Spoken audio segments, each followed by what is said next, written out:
MTA International, reaching the corners of the earth.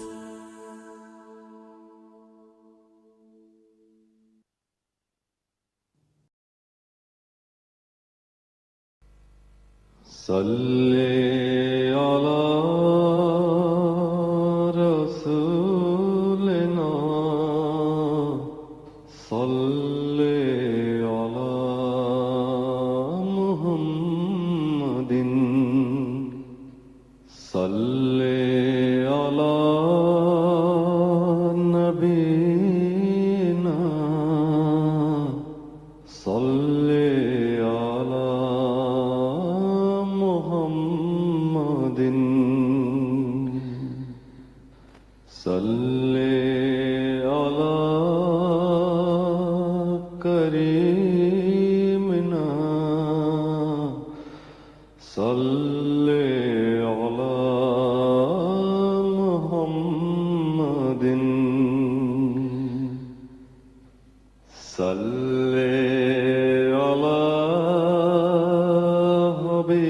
حبیبنا صلی علی محمد صلی علی امامنا صلی علی محمد صلی علی نبینا صلی علی محمد صلی علی رسولنا صلی علی محمد صلی علی شفیعنا صلی علی محمد صلی علی کریمنا صلی علی محمد صلی علی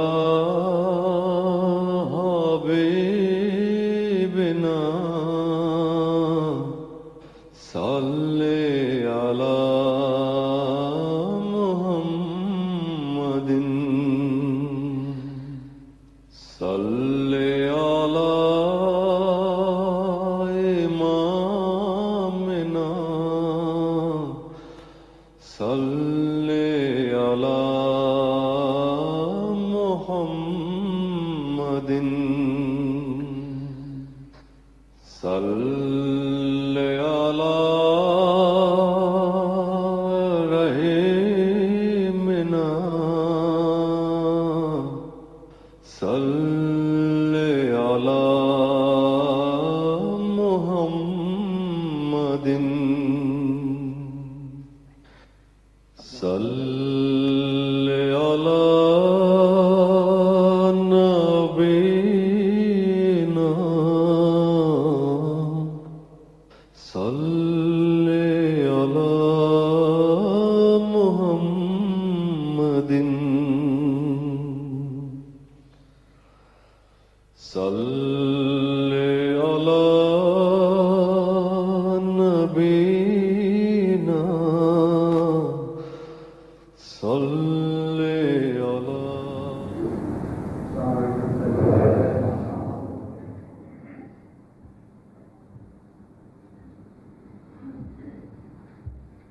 السلام علیکم ورحمۃ اللہ. معاذ اذان.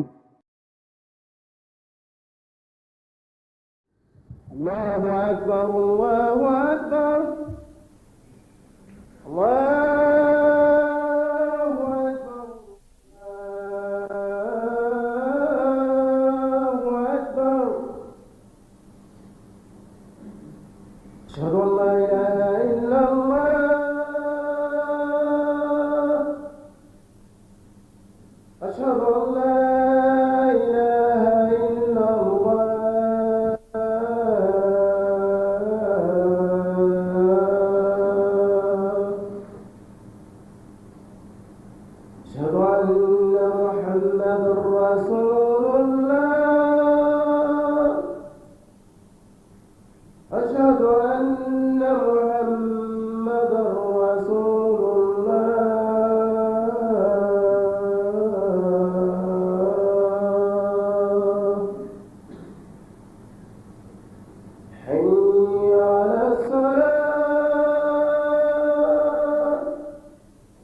شريك له وأشهد أن محمدا عبده ورسوله أما بعد فأعوذ بالله من الشيطان الرجيم بسم الله الرحمن الرحيم الحمد لله رب العالمين الرحمن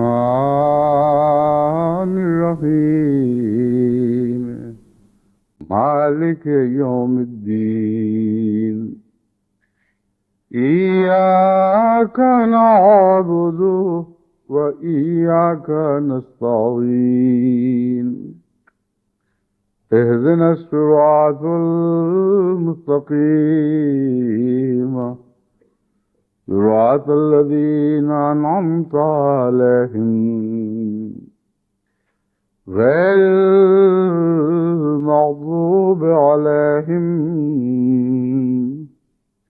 ولا الضالين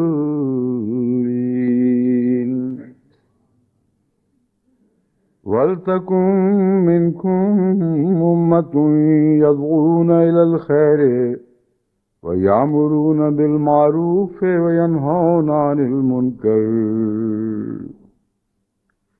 وأولئك هم المفلحون. سورہ آل عمران آیت 103. قرآن کریم کی جس آیت کو میں نے گزشتہ جمعے کا عنوان بنایا تھا، خطبے کا عنوان بنایا تھا، وہ تعاونوا علی البر والتقوی والی آیت تھی. یعنی وہ آیت جو نصیحت کرتی ہے کہ اچھی باتوں میں، نیکیوں میں ایک دوسرے سے تعاون کیا کرو اور بری باتوں میں ایک دوسرے سے تعاون نہ کیا کرو. قرآن کریم بہت سے مضامین کو جوڑوں کی صورت میں پیش کرتا ہے. ایک آیت کا جوڑا ایک اور جگہ ملتا ہے اور دونوں جوڑے ایک دوسرے کے مضمون کو تقویت دیتے ہیں. تو تعاون سے مراد کیا ہے؟ صرف تعاون سے مراد یہ نہیں کہ جس چیز کی تمہیں ضرورت ہے وہ مانگو اور وہ دوسرا فریق تعاون کرتے وہ چیز تمہیں دے دے. تعاون کا اصل حقیقی مضمون اس آیت کریمہ میں بیان ہوا ہے جو میں نے آج تلاوت کی ہے، اور اسی لیے گزشتہ خطبے کے آخر پر حضرت اقدس محمد رسول اللہ صلی اللہ علیہ وسلم کے وہ ارشادات بھی آپ کے سامنے رکھے جن کا تعلق نیکیوں کا حکم دینے اور بدیوں سے روکنے سے ہے. پس تعاون کس بات پہ کرو؟ اگر آپ کسی کو کچھ کہیں تو پھر تعاون کا سوال پیدا ہوتا ہے. کسی سے بات سے روکیں پھر تعاون کا سوال پیدا ہوتا ہے. اور ہر جگہ کسی طاقت کے حوالے کی ضرورت نہیں ہے. قرآن کریم اس پہلو سے ساری امت کو ہی صاحب امر بنا دیتا ہے، اور حقیقت میں صاحب امر ہونے کا راز اس میں ہے. ان دو آیات کے مضمون کو سمجھ لیں تو آپ کو سمجھ آئے گی کہ اسلام میں کوئی ڈکٹیٹرشپ نہیں ہے. جہاں اطاعت کا حکم ہے وہ پابند ہے نیکی کی باتوں کے ساتھ. اتنا پابند ہے کہ حضرت اقدس محمد مصطفیٰ صلی اللہ علیہ وآلہ وسلم کو عورتوں کی بیعت لیتے وقت جو الفاظ وحی سے ذریعے سکھلائے گئے جو قرآن کریم میں موجود ہیں، ان میں یہ ہے کہ ان سے یہ عہد لیا کرو بیعت کے وقت کہ معروف باتوں میں تیری اطاعت کریں گے. میں نے پہلے ایک دفعہ اس مضمون پر روشنی ڈالی تھی کہ معروف باتوں کا مطلب یہ نہیں ہے کہ نعوذ باللہ من ذالک حضرت اقدس محمد رسول اللہ صلی اللہ علیہ وآلہ وسلم غیر معروف باتوں کا حکم دے سکتے تھے. معروف باتوں سے مراد آپ کے دائرہ حکم کو محدود کرنا نہیں بلکہ بڑھانا اور وسعت دینا ہے. قرآن کریم میں جو اوامر اور نواہی ہیں جو براہ راست اللہ تعالیٰ کی طرف سے تمام بنی نوع انسان کو مخاطب کرتے ہیں یا مومنین کو مخاطب کرتے ہیں، ان کے علاوہ بھی بہت سی نیکی کی باتیں ہوتی ہیں جو ان کی تشریحات سے تعلق رکھتی ہیں. اور براہ راست تشریح کا حوالہ دے کر کی جائے یا نہ کی جائے، ہر اچھی بات کی بنیاد قرآن کریم میں موجود ہے، اور یہ بحث اٹھانے کی ضرورت نہیں کہ قرآن کریم کی فلاں آیت میں یہ بات اس طرح ہے، اس لیے اس کے تعلق میں تمہیں میری ہدایت پر عمل کرنا چاہیے۔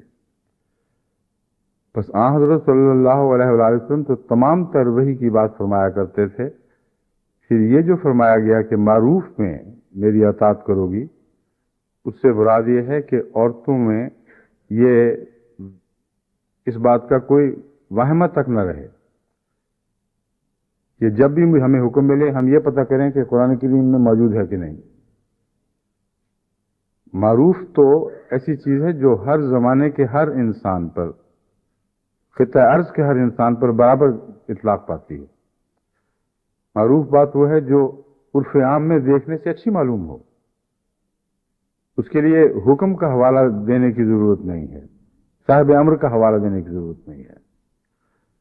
تو مراد یہ ہے کہ زندگی کسی شعبے سے تعلق رکھنے والی بات ہو، خواہ واضح طور پر قرآن کریم کے اوامر و نواہی میں ان کا ذکر ہو یا نہ ہو، تم پھر بھی اطاعت کرو گے۔ اور اوامر و نواہی میں اطاعت کے لیے تو لازم ہے کہ ہر مومن جو بیعت کرتا ہے وہ ضرور اطاعت کرے، کیونکہ اس کی بیعت ہی اللہ کے ساتھ ہے، وہ سب کچھ بیچ بیٹھتا ہے خدا کے حضور۔ بس یہ جو مضمون ہے معروف میں اطاعت کا، یہ اطاعت کے دائرے کو تنگ نہیں کرتا بلکہ بہت وسیع کر دیتا ہے۔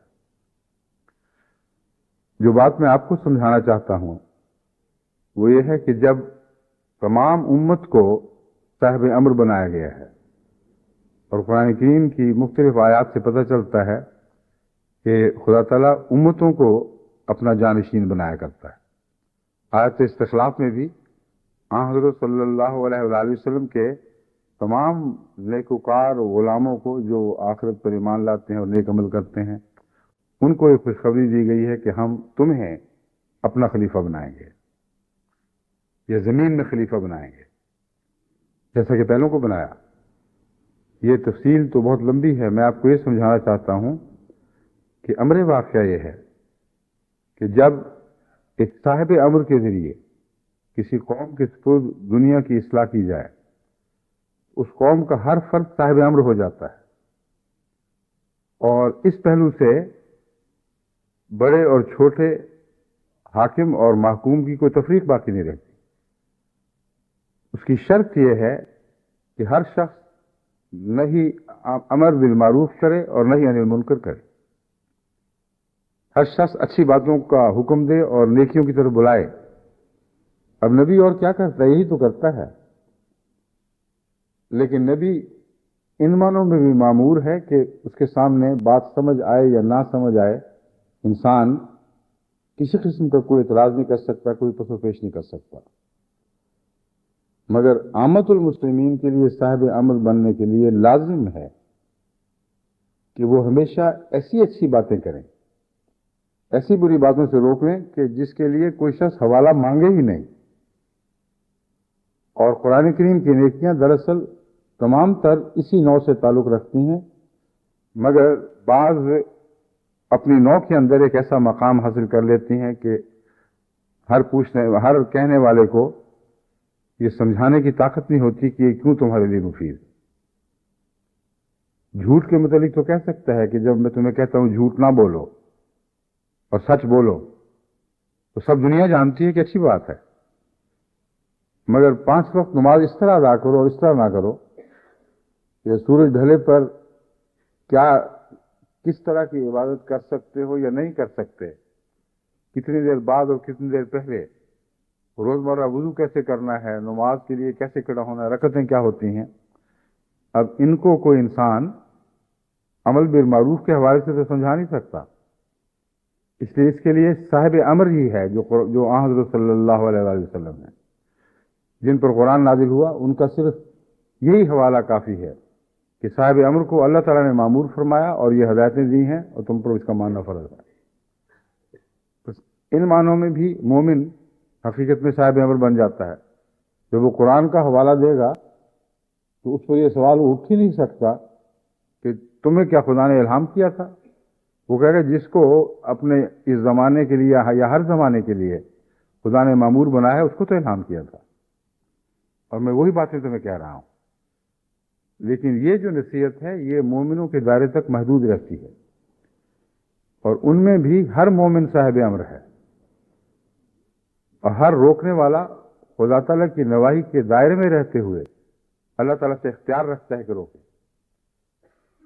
بس یہ جب مضمون وسعت کے ساتھ سمجھ آتی ہے تو نظام اسلام میں کسی ڈکٹیٹرشپ کا کوئی سوال باقی نہیں رہتا. یہاں تک کہ ایک موقع پر حضرت صلی اللہ علیہ وسلم کو جب یہ علم ہوا کہ کسی شخص نے اپنی امارت کا روب جمانے کے لیے، دیکھنے کے لیے کہ میری امارت کا حق ادا کرتے ہیں کہ نہیں، آزمانے کی خاطر کہا کہ میں تمہیں کہتا ہوں تم سمندر میں چھلانگ لگا دو یا آگ میں کود جاؤ. آگ کا موقع تھا وہ خاص طور پر. تو جب یہ واقعہ رسول اللہ صلی اللہ علیہ وسلم کی خدمت میں پیش ہوا، آپ نے فرمایا کہ اگر وہ آگ میں کود جاتے تو جہنم میں کود جاتے. امر کے نام پر کسی مومن کو کھلا اختیار ہی نہیں دیا قرآن کریم نے کہ جو چاہے اس کا امر دے دے. اوامر اور نواہی کھلے کھلے ہیں، اور ہر بات کھول کر واضح طور پر بیان فرما دی گئی ہے. ہاں، متشابہات کی دنیا ایسی ہے جس میں ہر شخص کو پتہ نہیں چلتا کہ مجھے کچھ کرنا چاہیے یا نہیں کرنا چاہیے.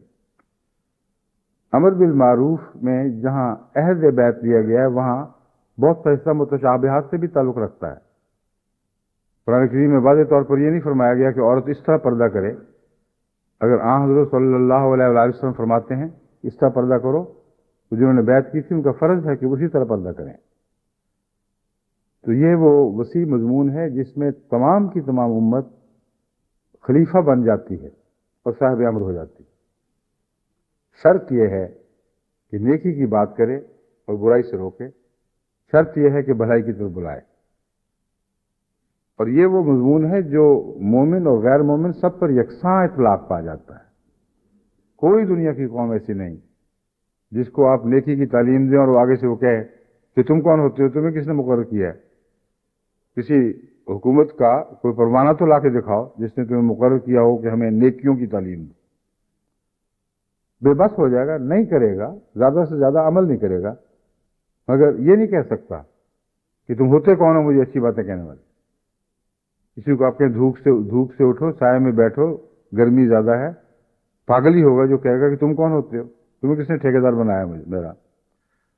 بس ٹھیکیدار تو نبی بھی نہیں ہوتا، لیکن ٹھیکیدار نہ ہونے کے باوجود اس کے حکم میں اتنی طاقت ہے کہ اس کا انکار کرنے والا پاگل ہوگا، کیونکہ وہ سچائی پر مبنی حکم دیتا ہے، وہ معروف کے حکم دیتا ہے، بدیوں سے روکتا ہے. تو دراصل طاقت مضمون میں ہوتی ہے، اور جو مضمون کوئی شخص اختیار کرتا ہے اسی لحاظ سے یا وہ طاقتور ہو جاتا ہے یا وہ کمزور ہو جاتا ہے. اچھی بات اور سچی بات میں ایک طاقت ہے، اور جو بھی سچی اور اچھی بات اختیار کرے گا وہ لازماً طاقتور ہوگا. ہاں، خدا تعالیٰ نے اس کو معمور کیا ہو یا نہ کیا ہو پھر بھی وہ معمور ہوگا.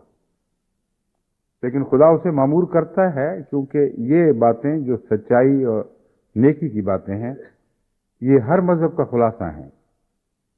بس خدا نے جب بھی کبھی کسی مذہب کو نازل فرمایا اس میں اچھی باتوں اور سچی باتوں پر معمور کیا گیا.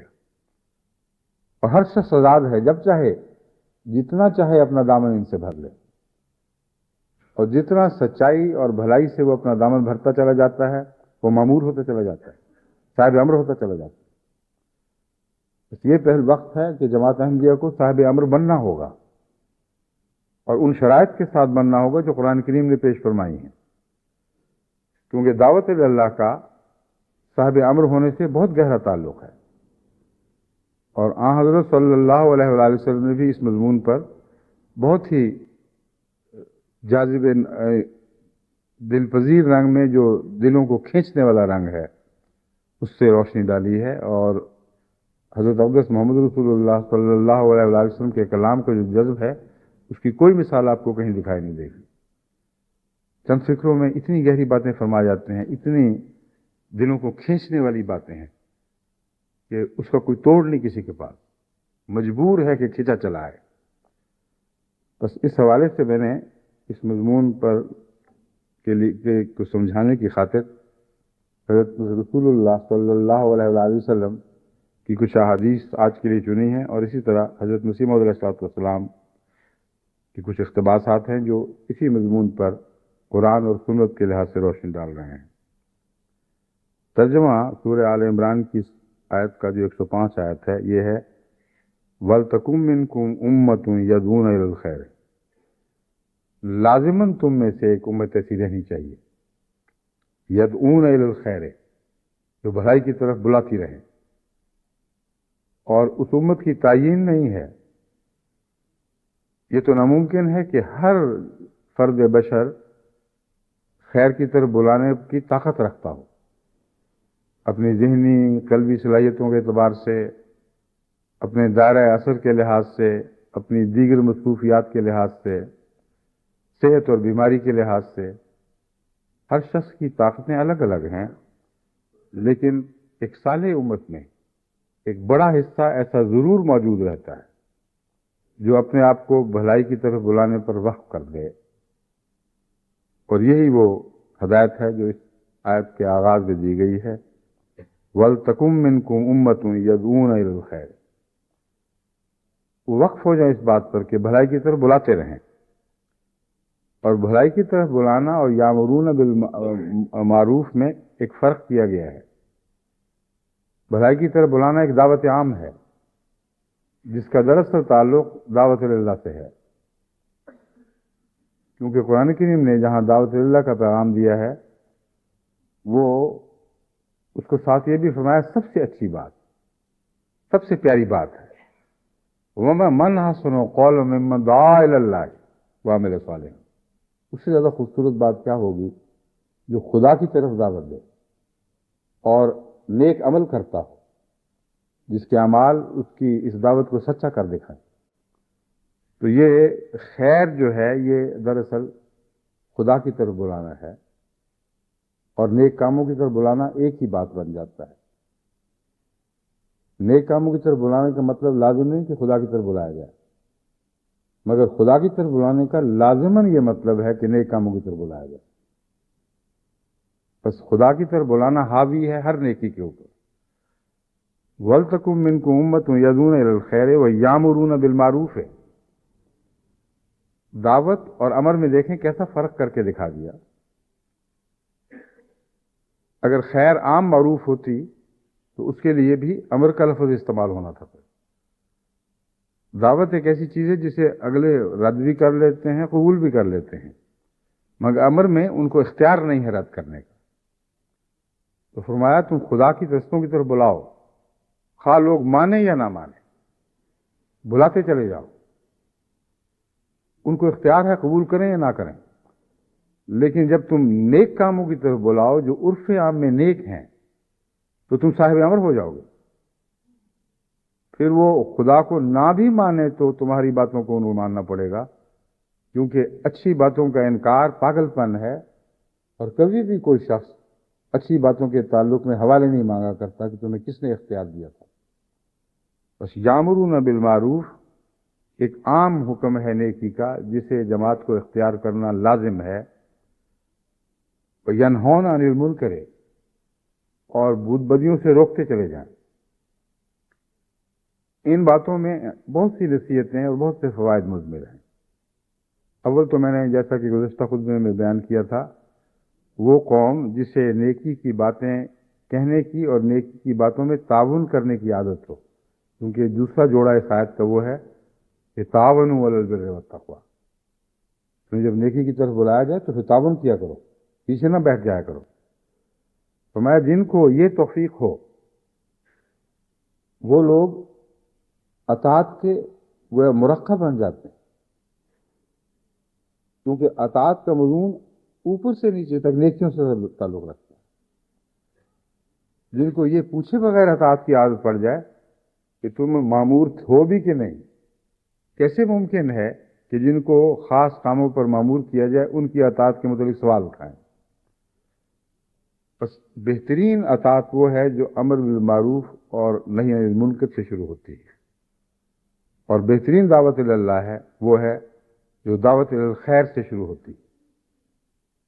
یہ تین باتیں اگر جماعت احمدیہ مضبوطی سے پکڑ لے تو جماعت احمدیہ کی ہمیشہ کی بقا کے لیے جب تک وہ ان باتوں پر قائم رہے یہ ضمانت ہو جائیں گی.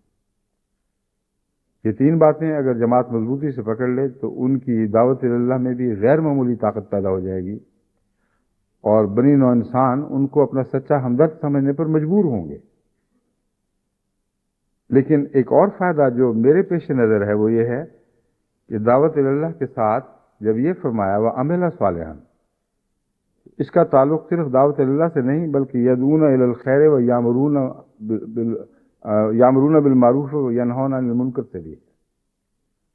کیونکہ قرآن کریم یہ بات خوب کھول رہا ہے، اگر تم بد کردار ہو تو تمہیں نیکیوں کی طرف بلانے کا حق نہیں رہتا. اگر تم جھوٹے ہو تو تم سچائی کی طرف بلانے کی طاقت نہیں رکھتے.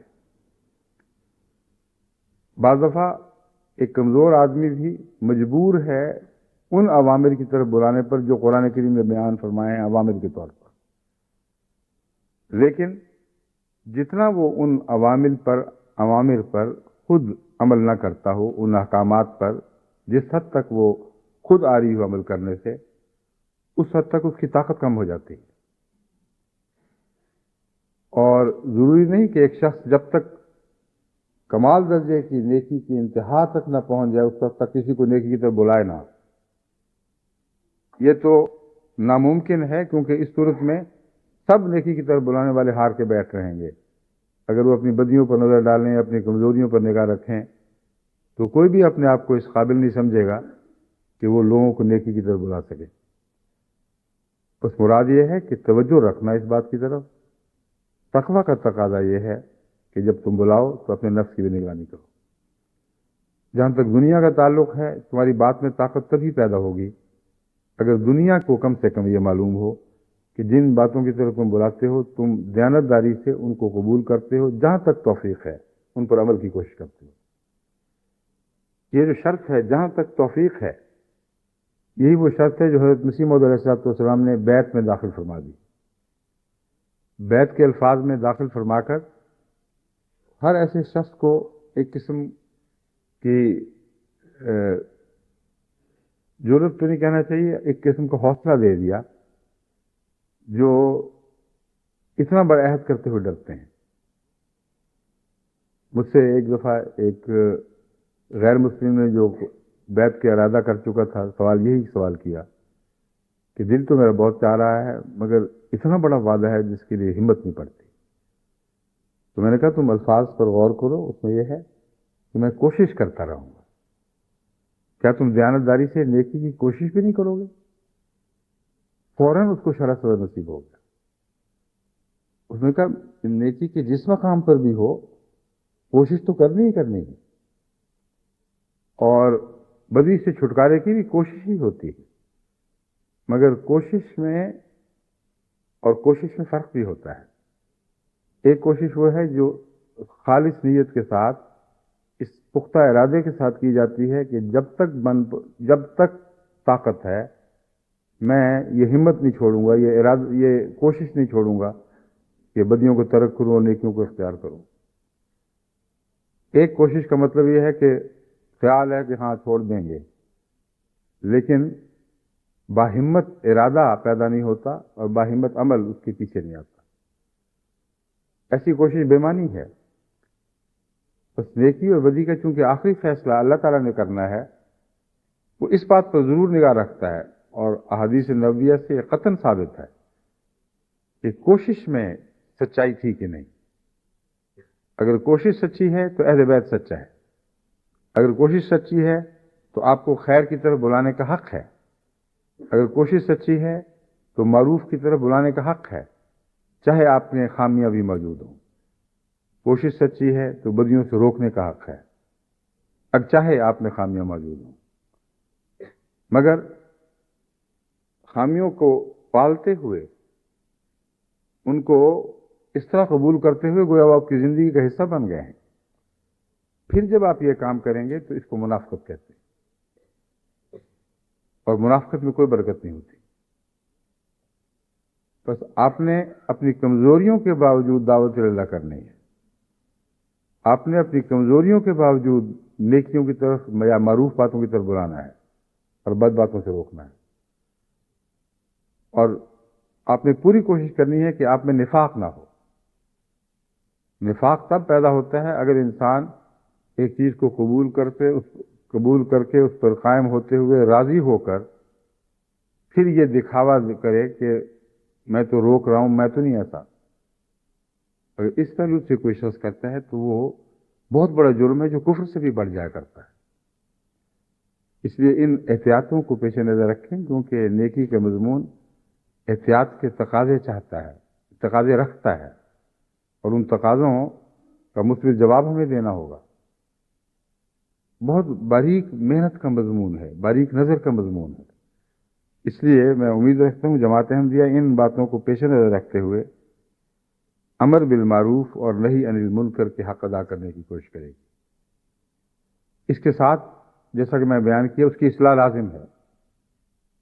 جب بھی ایک شخص کہتا ہے یہ کام نہ کرو، تو اگر اس کا ضمیر زندہ ہے تو اسے خود بخود بتائے گا کہ تم کس بات سے روک رہے ہو، تم تو یہی کام کرتے ہو. پھر اگر وہ مجبور ہے دعوت دیتے چلے جانے پر، اس کے اندر ایک چیز پیدا ہوگا، ایک انکساری پیدا ہوگی، ایک غم پیدا ہوگا، دعاؤں کی طرف متوجہ ہوگا. تو کہے گا اے خدا مجھے تو نے معمور کر دیا، میں بے اختیار ہوں، میری بدیاں بھی مجھ پر قابو پائے ہوئے ہیں، تو ہی ہے جو مجھے ان سے نجات بخشے. تو اس احساس کے ساتھ نیکی کے حصول کے لیے ایک ایسی گہری طلب پیدا ہو جاتی ہے، اور دعاؤں کے ذریعے اس طلب کو ایک تقویت نصیب ہوتی ہے، ایک اندرونی طاقت پیدا ہو جاتی ہے اس طلب میں، جس کی وجہ سے بالآخر نیکیوں کو غلبہ مل جاتا ہے. یہ وہ مضمون ہے جو مثبت فوائد نصیحت کرنے والے کے لیے رکھتا ہے اور نیکی کی طرف بلانے کے لیے والے کے لیے رکھتا ہے، بدیوں سے روکنے والے کے لیے رکھتا ہے. اگر اس طریق پر آپ اس آیت کریمہ پر عمل کریں تو ایک مسلسل اصلاح کا نظام جاری ہوگا. آپ صاحب امر ہوں گے دوسروں کے لیے تو اپنے لیے بھی صاحب امر ہوں گے، اور وہی امر کا مالک ہے جو اپنی دنیا پر بھی حکومت کرتا ہے اور غیر کی دنیا پر بھی حکومت کرتا ہے. اور غیر پر امر کی طاقت اپنے پر امر کی طاقت سے پیدا ہوتی ہے. اسی کا نام قوت قدسیہ ہے، ورنہ قوت قدسیہ کا اور کوئی مضمون نہیں ہے، کوئی مفہوم نہیں بنتا. اب جتنی سچائی کے ساتھ اپنے آپ کو نیکیوں کے احکام جاری، اپنے آپ کو نیکیوں کے حکم دیں گے، اپنے وجود کو بدیوں سے روکنے کی کوشش کریں گے، جوں جوں آپ کا قدم آگے بڑھے گا آپ میں ایک قوت قدسیہ پیدا ہوتی چلی جائے گی. پھر جب غیروں کو روکیں گے اور غیروں کو بلائیں گے کسی اچھی بات کی طرف، تو آپ کی آواز میں طاقت پیدا ہو جائے گی، کسی دلیل کی محتاجی نہیں. یہ طاقت حضرت صلی اللہ علیہ وآلہ وسلم نے اس درجہ بڑھ گئی کہ آپ کا قرب ہی نیک کر دیتا تھا. آپ کا محض تلاوت قرآن کرنا ہی اتنی بڑی طاقت پیدا کر دیتا تھا کہ کسی سمجھنے کی ضرورت نہیں رہتی تھی، کسی حکمت کی ضرورت نہیں رہتی تھی. اپنی ذات میں آپ زندہ کرنے والے وجود بن گئے تھے، مردوں سے زندہ کر دیتے تھے. حضرت مسیح موعود علیہ الصلوۃ والسلام نے اسی مضمون کو آپ کے حوالے سے کھولا اور بیان فرمایا کہ یہ فرق ہے پہلے انبیاء میں جن کے مطیع دوسرے انبیاء ہوا کرتے تھے، اور اس نبی میں جس کا مطیع آج میں ہوں. عیسیٰ نہیں کہہ سکتا، نہ اس نے کبھی کہا کہ اے موسیٰ تجھ پر سلام، تو نے مجھے زندہ کر دی، مگر میں اپنے آقا پہ سلام بھیجتا ہوں، درود بھیجتا ہوں، دن رات کرتا ہوں، اور کہہ سکتا ہوں اور کامل یقین سے کہہ سکتا ہوں کہ ہاں اے میرے آقا تو نے مجھے زندہ کر دیا، اگر تو نہ ہوتا تو میں بھی نہ ہوتا. اور فرمایا یہ قوت قدسیہ 1300 سال میں بھی کمزور نہیں پڑی، آج بھی اسی طرح مردوں کو زندہ کرنے کی طاقت رکھتی ہے جیسے اس وقت رکھتی تھی جب حضور اکرم صلی اللہ علیہ وآلہ وسلم اس دنیا میں موجود تھے، اور قیامت تک یہ زندہ کرتی رہے گی. تو جو حضرت محمد رسول اللہ صلی اللہ علیہ وآلہ وسلم کے غلام ہیں ان میں بھی درجہ بدرجہ یہ قوت آتی ہے اور آ سکتی ہے اگر ان نصائح پر عمل کیا جائے جو قرآن کریم نے پیش فرمائیں اور جن کی تصریحات احادیث نبویہ میں ملتی ہیں۔ حضرت انس بن مالک رضی اللہ تعالیٰ عنہ سے روایت ہے، اور یہ حدیث مسند الامام الاعظم کتاب الادب سے لی گئی ہے۔ حضرت انس بن مالک رضی اللہ تعالیٰ عنہ بیان کرتے ہیں کہ حضرت صلی اللہ علیہ وآلہ وسلم نے فرمایا، نیک باتوں کا بتانے والا ان پر عمل کرنے والے کی طرح ہوتا ہے۔ اب دیکھیں کیسا پیارا کلام ہے، حیرت انگیز۔ عام طور پر لوگ اس کا یہ مطلب لیتے ہیں صرف کہ جو نیک باتوں کو طرف بلاتا ہے اس کو بھی ثواب ملے گا، گویا اس نے عمل کر لیا۔ حالانکہ یہ مضمون زیادہ وسیع ہے۔ فرمایا ہے میری امت کے نیکی کی طرف بلانے والے عمل میں بھی نیک ہوتے ہیں۔ یہ ہو نہیں سکتا کہ وہ نیکی کی طرف بلائیں اور خود نیک نہ ہوں۔ اور پھر دوسرا وعدہ بھی اس میں شامل ہو گیا، تمہارے بلانے کی وجہ سے اگر نیک عمل پیدا ہوں گے تو ان کا ثواب بھی تمہیں ملے گا۔ تھوڑے سے کلام میں کتنے حیرت انگیز مضامین کے سمندر حضرت صلی اللہ علیہ وسلم سبودیہ کرتے تھے۔ ان کتابوں میں جب آپ دیکھیں گے تو ساتھ یعنی لکھا ہوتا ہے، یعنی عمل کرنے والے کا ثواب اس کو بھی ملے گا۔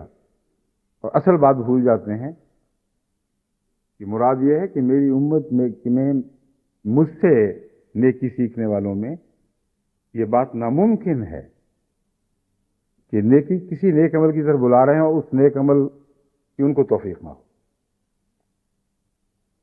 تو اس پہلو کو مد نظر رکھ کر ہم نے داعی اللہ بھی بننا ہے اور عامر بالمعروف اور نہی عن المنکر بننا ہے،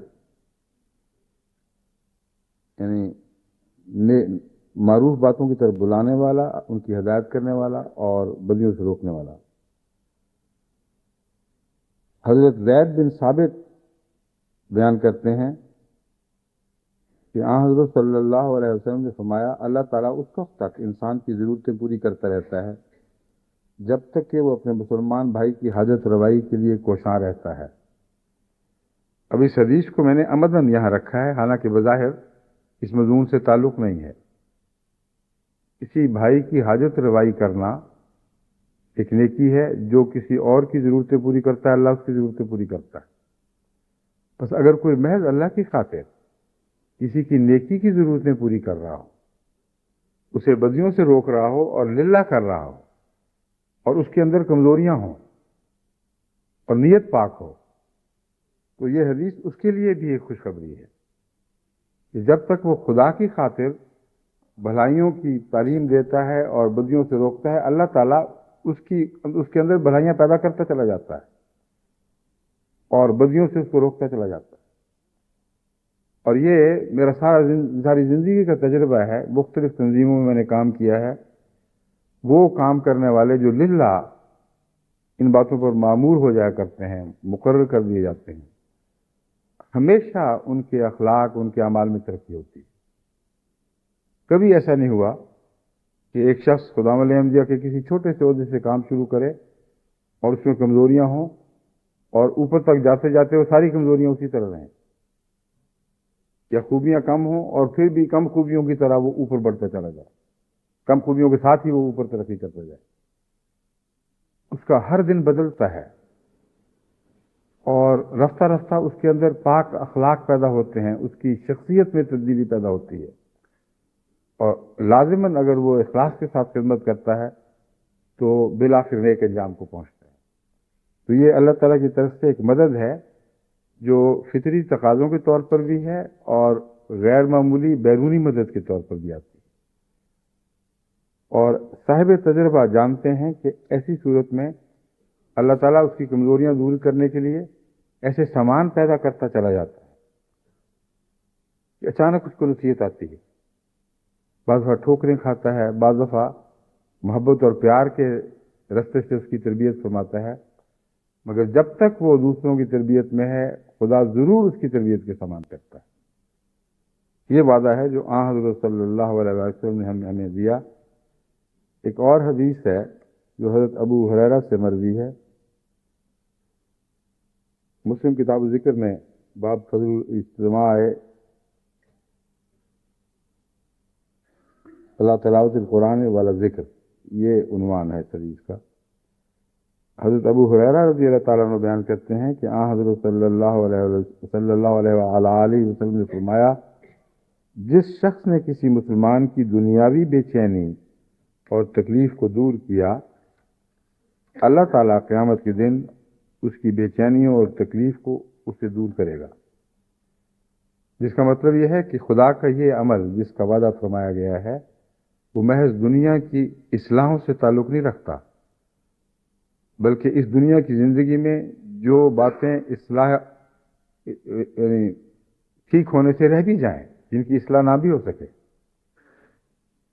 خدا تعالیٰ اتنا اجر عطا فرماتا ہے نیکی کی طرف بلانے والے اور بدیوں سے روکنے والے کو، اس کی وہ بے چینیاں دور کر دیتا ہے جو ان اعمال کے نتیجے میں ہیں جو اصلاح پذیر نہ ہو سکے، ان کمزوریوں کی وجہ سے پیدا ہوتی ہیں جن کی اصلاح نہ ہو سکی، جن کو دور نہ کیا جا سکے۔ تو اللہ تعالیٰ کا اجر کا معاملہ اس دنیا سے بھی تعلق رکھتا ہے، اس دنیا سے بھی تعلق رکھتا ہے۔ اس سے زیادہ عظیم نصیحت کرنے والا کب دنیا میں کسی نے دیکھا؟ ناممکن۔ ساری کائنات میں مصلحین پر نظر ڈال کے دیکھ لیں، محمد رسول اللہ سے بڑھ کر صلی اللہ علیہ وآلہ وسلم گہرائی میں اتر کر نصیحت کرنے والا، اور ایسی نصیحت کرنے والا جو کھینچ لے بڑی قوت کے ساتھ، کبھی آپ نے کہیں دنیا میں نہیں دیکھیں گے، نہ ہو سکتا تھا، نہ ہوا ہے، نہ آئندہ ہوگا۔ مگر آپ جو ہیں، آئندہ کسی الگ ناصح کی اس لحاظ سے ضرورت نہیں کہ جو ناصح بھی اٹھے گا آپ ہی کی نصیحتیں لے کے اٹھے گا۔ حضرت مسیح موعود علیہ السلام نے کب اپنی طرف سے کچھ مزید اضافہ کیا؟ وہی کاروبار ہے جسے لے کر چلے ہیں، اور اسی میں طاقت ہے۔ مگر ضرورت ہے کہ حضرت صلی اللہ علیہ وآلہ وسلم کی نصیحت کو یا نصائح کو غور سے دیکھیں اور ان میں جوڑ ملائیں اور معلوم کریں کہ یہ کس مضمون سے تعلق رکھنے والی ہیں۔ جب آپ ان کو سمجھیں گے تو سمندر کے حیرت میں غرق ہو جائیں گے کہ کتنا عظیم نبی ہے۔ اور اب اصلاح کی طرف بلانے کے لیے دیکھیں کتنی پیاری بات ہے کہ تمہارا اس سے بہتر سودا اور کیا ہو سکتا ہے؟ تم نیکیوں کی طرف بلا رہے ہو، خدا کی خاطر کرو۔ تمہاری کمزوریاں ہیں جنہیں تم دور کرنے کی کوشش کرو گے تو تمہاری نیکیوں کی آواز میں طاقت پیدا ہو جائے، اور جو تمہاری طاقت نہیں ہے وہ آسمان سے اترے گی اور اللہ تمہارا مددگار بن جائے گا، تمہاری کمزوریاں دور کرتا رہے گا، اور تمہاری نصیحت پر جو نیک عمل کرے گا اس کے اجر بھی تمہیں دیتا رہے گا۔ اور اگر کمزوریوں سمیت تم مر گئے اور اس سفر کا بھی انجام نہیں تھا، یعنی اس کے آخری منزل نہیں پہنچی تھی، تم پہلے مر گئے، اللہ تعالیٰ اس بات کا بھی ضامن ہے کہ تمہاری کمزوریوں کے نتیجے میں جو بے چینیاں اور کرب تمہیں آخرت میں ستانے تھے ان کو دور فرما دے گا۔ کتنا عظیم سودا ہے، کتنا عظیم شان وعدہ ہے جو ایک چھوٹی سی بات سے تعلق رکھتا ہے۔ خلوص نیت سے نیکی کی طرف بلائیں، خلوص نیت اور پیار کے ساتھ بدیوں سے روکنے کی کوشش کریں۔ اس حدیث کی آگے تفاصیل ہیں، ان کو براہ راست اس مضمون سے اگر نہ بھی باندھا جائے تو پھر بھی وہ بہت ہی گہرا اثر رکھنے والی نصیحتیں ہیں، اس لیے میں وہ ساری آپ کے سامنے رکھتا ہوں۔ ہمارا جس شخص نے کسی تنگ دست کو آرام پہنچایا، اس کے لیے آسانی مہیا کی، اللہ تعالیٰ آخرت میں اس کے لیے آسانیاں مہیا کرے گا۔ اب تنگ دست کے لیے آسانی مہیا کرنا، جو شخص ایسا کرتا ہے وہ نصیحت بھی تو کرتا ہے، اس لیے کلیتاً بے تعلق بات نہیں ہے، کیونکہ قرآن کریم فرماتا ہے وَتَوَاصَوْا بِالصَّبْرِ وَتَوَاصَوْا بِالْمَرْحَمَةِ۔ مومن وہ ہیں جو کمزوروں اور مجبوروں کو صبر کے ساتھ نصیحت کرتے ہیں اور آگے رحمت کی نصیحت کرتے ہیں کہ تم بھی لوگوں سے رحمت کا سلوک کرو۔ اور سب سے زیادہ غریبوں کی ضرورت پوری کرنے کی طرف رسول اللہ صلی اللہ علیہ وسلم نے توجہ دلائی ہے۔ اب بتا تو نہیں رہے کھل کے کہ تم سب کی نیکیوں کا اجر خدا مجھے بھی دے گا، مگر آپ کو سمجھانے کی خاطر آپ کے نفس کے حوالے سے وعدہ دے رہے ہیں کہ تم اگر کرو گے تو تمہارے دائرہ کار میں جہاں جتنی بھی نیکی پھیلے گی اللہ تو اس کا اجر دے گا، جتنے دکھ دور ہوں گے خدا تمہیں ان کا اجر دے گا. پھر فرماتے ہیں جس نے کسی مسلمان کی پردہ پوشی کی اللہ تعالیٰ آخرت میں اس کی پردہ پوشی کرے گا. اب یہ جو نصیحت ہے اس کا ہمارے معاشرے سے بڑا گہرا تعلق ہے. پردہ پوشی کا مضمون بہت اہم ہے. انفرادی کمزوریاں جو ہیں ان میں پردہ پوشی کا ہی حکم ہے، لیکن وبائی کمزوریوں میں پردہ پوشی کا حکم نہ صرف یہ کہ نہیں ہے بلکہ ایک جرم بن جاتی ہے. ہر وہ معاملہ جس کا دین کی بقا سے تعلق ہو، ہر وہ معاملہ جس کا اسلامی معاشرے کی حفاظت سے تعلق ہو، اگر کوئی ایسی بات کرتا ہے جو اس معاشرے میں رخنہ ڈالنے والی ہے، جو نظام کو کمزور کرنے والی ہے، اس کے متعلق پردہ پوشی کا کہیں کوئی حکم نہیں، بلکہ قرآن فرماتا ہے لازم ہے کہ وہ تم اولو الامر لوگوں کی طرف پہنچایا کرو.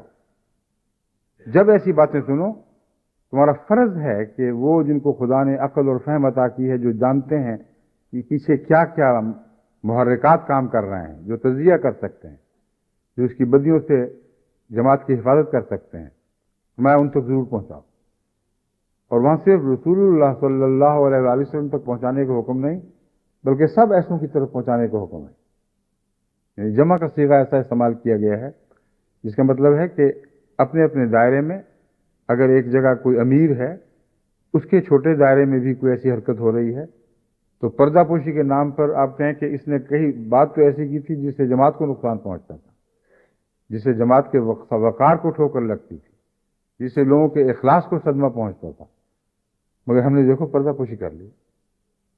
یہ پردہ پوشی نہیں ہے، یہ بے وفائی ہے سلسلے کے اعلیٰ مفادات سے، اور جماعت سے بے وفائی ہے جس کو نقصان پہنچے گا. مگر ایک شخص کمزوری کرتا ہے، چھپ کے کرتا ہے، وہ خدا کی آنکھوں سے تو چھپ نہیں سکتا، بنی نوع انسان سے کم شرم تو کرتا ہے. آپ اس کی کمزوری پر اطلاع پر کرتے ہیں اور اس کا چرچا کر دیتے ہیں. یہ پردہ پوشی کے خلاف ہے. حضرت صلی اللہ علیہ وآلہ وسلم فرماتے ہیں کہ اگر تم ایسا کرو گے تو خدا اپنی ستاری کا پردہ تم سے بھی اٹھا لے گا،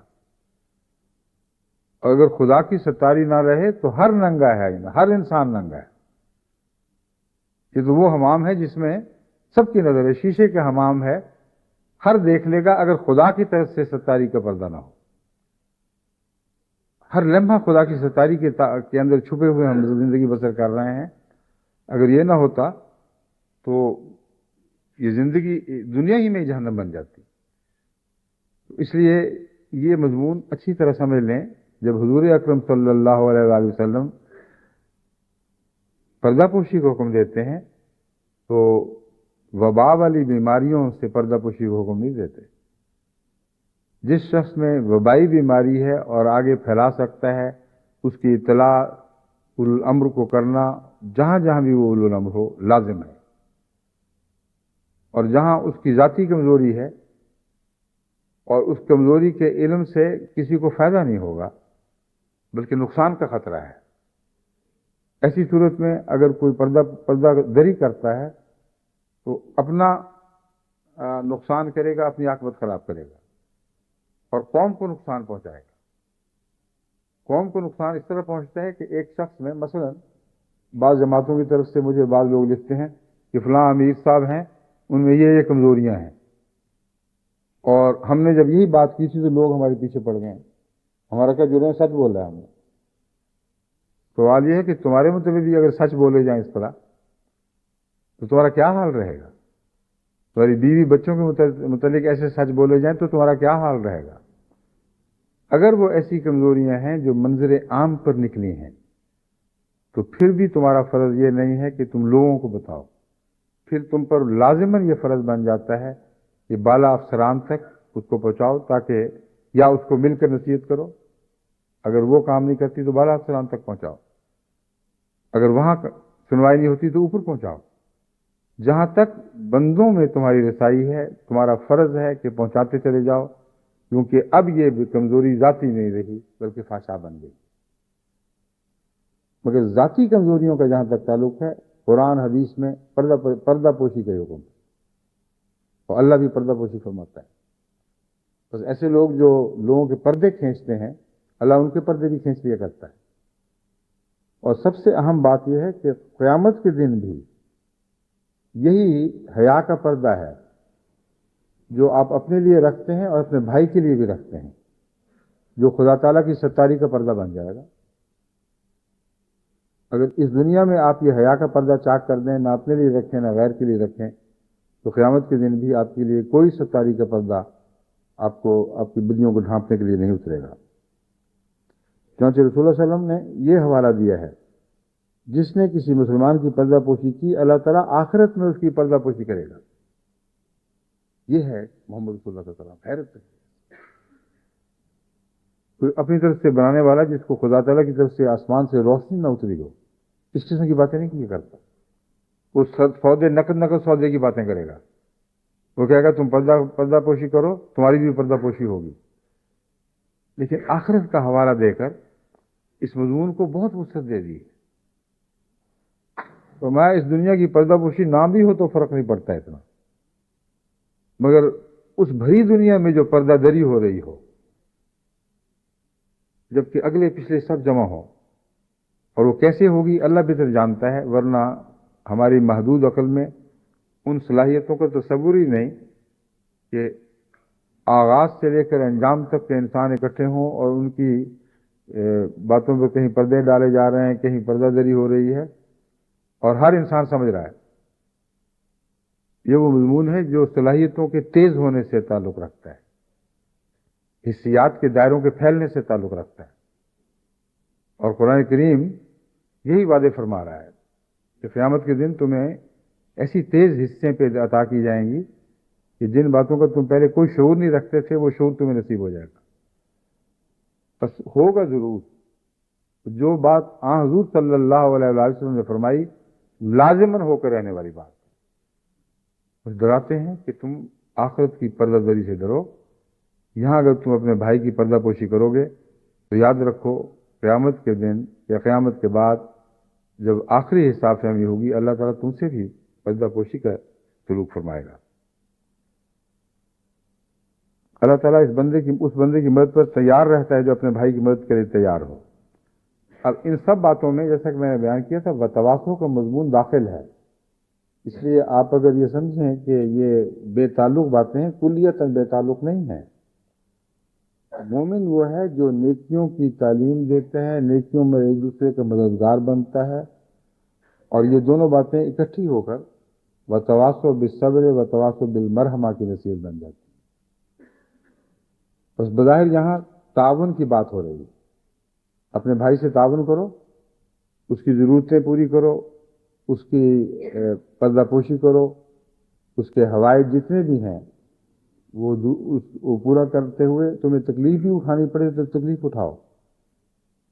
معلوم یہ ہوتا ہے کہ اس کا نصیحت سے تعلق نہیں، مگر قرآن کریم فرماتا ہے کہ جو کام تم نیک کرتے ہو اس کی نصیحت بھی کیا کرو. غریبوں سے ہمدردی کرو تو ہمدردی کی نصیحت بھی کیا کرو. بس اس مضمون کا نصیحت کے ساتھ از خود تعلق قائم ہو جاتا ہے. چنانچہ حضور اکرم صلی اللہ علیہ وسلم فرماتے ہیں جو شخص علم کی تلاش میں نکلتا ہے اللہ تعالیٰ اس کے لیے جنت کا راستہ آسان کر دیتا ہے. اب علم کی تلاش کا اس سے کیا تعلق ہے؟ ظاہر بات ہے کہ قرآن کریم دو ہی علموں کی باتیں کر رہا ہے.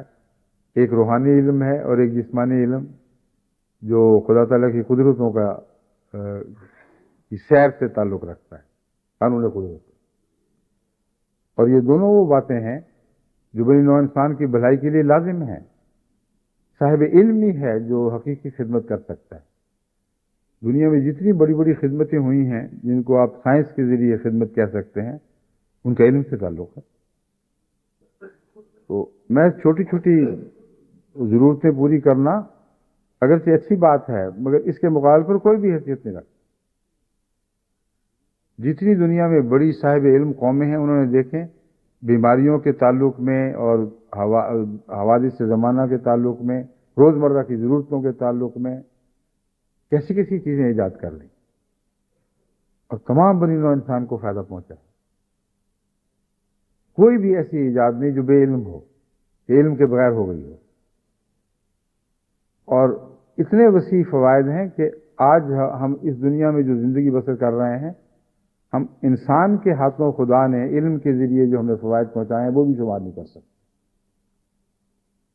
یہ کاریں، یہ ہوائی جہاز، یہ نظام معیشت، یہ تمدن کی ترقی، یہ علوم کی ترویج، یہ تہذیب و تمدن کے ہمیشہ آگے بڑھتے ہوئے سفر، یہ ساری باتیں وہ ہیں جن کا علوم سے تعلق ہے. بس اس سے پتہ چلتا ہے کہ حضرت صلی اللہ علیہ وآلہ وسلم کا جو نصیحت کا دائرہ بے انتہا وسیع ہے. بظاہر یہ کہہ رہے ہیں کہ کسی کی ہمدردی کرو، اس کی ضرورتیں پوری کرو، اور اچانک علم کی بات شروع کر دی. جو علم کا سفر کرتا ہے وہ بھی بہت بڑے مرتبے کا مالک ہے. تو جو دینی علم اختیار کرتا ہے وہ روحوں کو بچانے والا ہے. اس کی نصیحت میں تب جان پڑے گی اگر علم ہوگا. اگر پتہ ہی نہ ہو کہ کون سی بات اس کے لیے مضر ہے اور کون سی مفید ہے تو وہ بات کہہ کیسے سکے گا، سوچ کیسے سکے گا. تو حضور نے علم کے مضمون کو داخل کر کے بہت ہی عظیم احسان فرمایا. فرماتے ہیں کہ جو شخص علم کی تلاش میں نکلتا ہے، اللہ تعالیٰ اس کے لیے جنت کا راستہ آسان کر دیتا ہے. علم خواہ کسی نوعیت کا ہو وہ آسانیاں پیدا کرتا ہے، اور جنت کا راستہ آسان کرنا براہ راست اس مضمون سے تعلق رکھتا ہے. جو لوگ اللہ تعالیٰ کے گھروں میں سے کسی گھر میں بیٹھ کر اللہ تعالیٰ کی کتاب کو پڑھتے ہیں، اس کے درس و تدریس میں لگے رہتے ہیں، اللہ تعالیٰ ان پر سکینہ اور اطمینان نازل کرتا ہے. اب یہ علم کے فوائد کا مضمون شروع ہو گیا. تو میں صرف مادی ضروریات پر اپنی باتوں کو محدود نہ رکھا کرو. یہ ضروریات بھی اچھی ہیں، اور ان کے ذکر سے نصیحت کا آغاز اس لیے ضروری ہے کہ جو شخص کسی کی بنیادی ضرورتیں پوری نہیں کرتا وہ روحانی ضرورتیں پوری کر ہی نہیں سکتا. یہ فطرت کے خلاف ہے. چنانچہ افریقہ میں جو میں استعمال کرتا رہا ہوں عیسائیوں کے تعلق میں نصیحت، وہ ہمیشہ کارگر ہوتی ہے. ان کو میں کہتا ہوں آج تو تم عیسائی بن کر بڑے فخر کر رہے ہو کہ تم حاکم قوموں کے دین میں ہو اور ان کے بھائی گویا کے بن گئے، اور مسلمان غریب علاقوں میں اور مشرقوں کے علاقوں میں تم جنجناتے پھرتے ہو گویا کہ مالکوں کے نمائندہ بنے ہوئے. لیکن کبھی یہ نہیں سوچا کہ وہ تو تمہیں مملوک بنانے کے لیے آئے تھے، جنہوں نے تمہاری اقتصادی آزادی چھین لی، جنہوں نے تمہاری سیاسی آزادی چھین لی. وہ تمہاری روح کو کیسے آزادی دلا سکتے ہیں؟ یہی وہ اہمیت ہے مضمون کی جس کے پیش نظر جو معاون سے بھی روکتا ہے، معمولی روزمرہ کی چیزوں سے کے استعمال سے بھی روکتا ہے، اس سے خیر کی بھلا کہاں توقع ہو سکتی ہے کہ وہ لوگوں کی روحوں کو آزاد کرتا پھرے گا، ان کی روحانی ترقی کے سامان کرے گا. تو حضور صلی اللہ علیہ وآلہ وسلم کی نصیحت کا انداز بھی درجہ بدرجہ آگے بڑھتا ہے.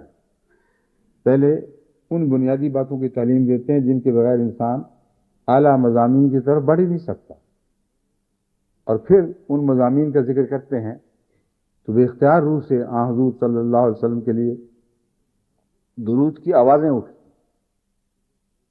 دعائیں تو سوچ کر کی جاتی ہیں، مگر اگر حضور کے احسانات پر آپ نظر ڈالیں تو بے اختیار آپ کی روح سے آوازیں اٹھیں گی.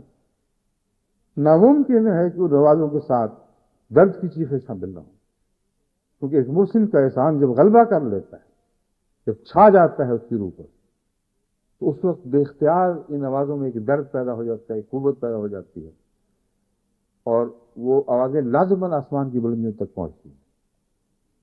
بس حضور صلی اللہ علیہ وآلہ وسلم کے علم کا مضمون سکھا کر پھر درس و تدریس کی روحانی تربیت کی باتیں فرماتے ہیں. اللہ تعالیٰ اسے سکینت عطا فرمائے گا، اللہ تعالیٰ کی رحمت اس کو ڈھانپ لے گی، اللہ تعالیٰ کی رحمت اسے ڈھانپے رکھتی ہے، فرشتے اسے گھیرے رکھتے ہیں جب تک وہ ان باتوں میں مصروف رہتا ہے. پھر اللہ تعالیٰ رسول اللہ صلی اللہ علیہ وسلم فرماتے ہیں دیکھیں ترقی کہاں سے کہاں تک جا پہنچی.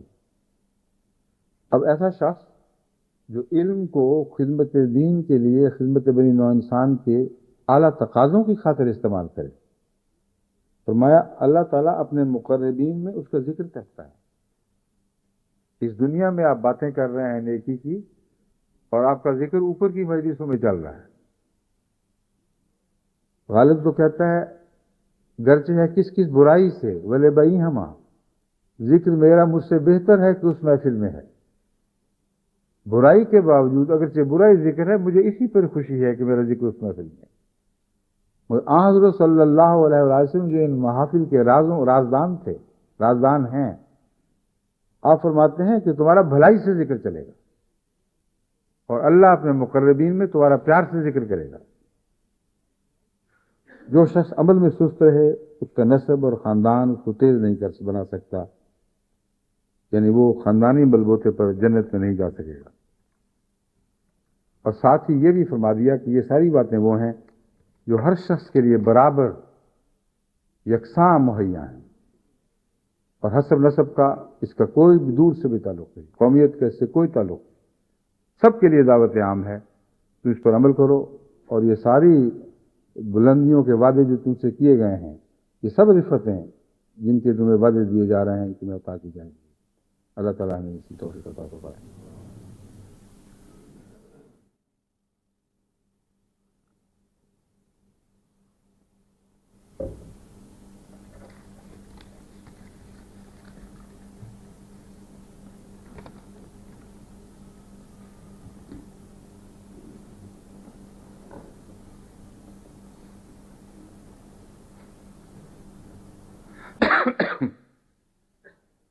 الحمد لله نحمده ونستعينه ونستغفره ونؤمن به ونتوكل عليه ونعوذ بالله من شرور أنفسنا ومن سيئات أعمالنا.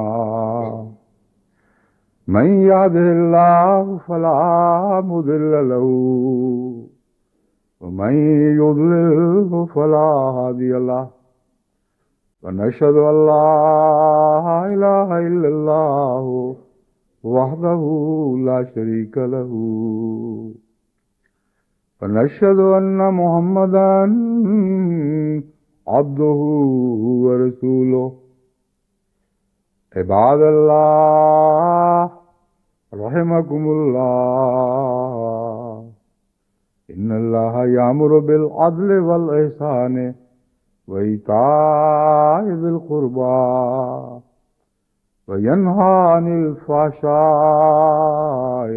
والمنكر والبغي يعظكم لعلكم تذكرون. اذكروا الله يذكركم وادعوه يستجب لكم وَلَذِكْرُ اللَّهِ أَكْبَرُ. ما كان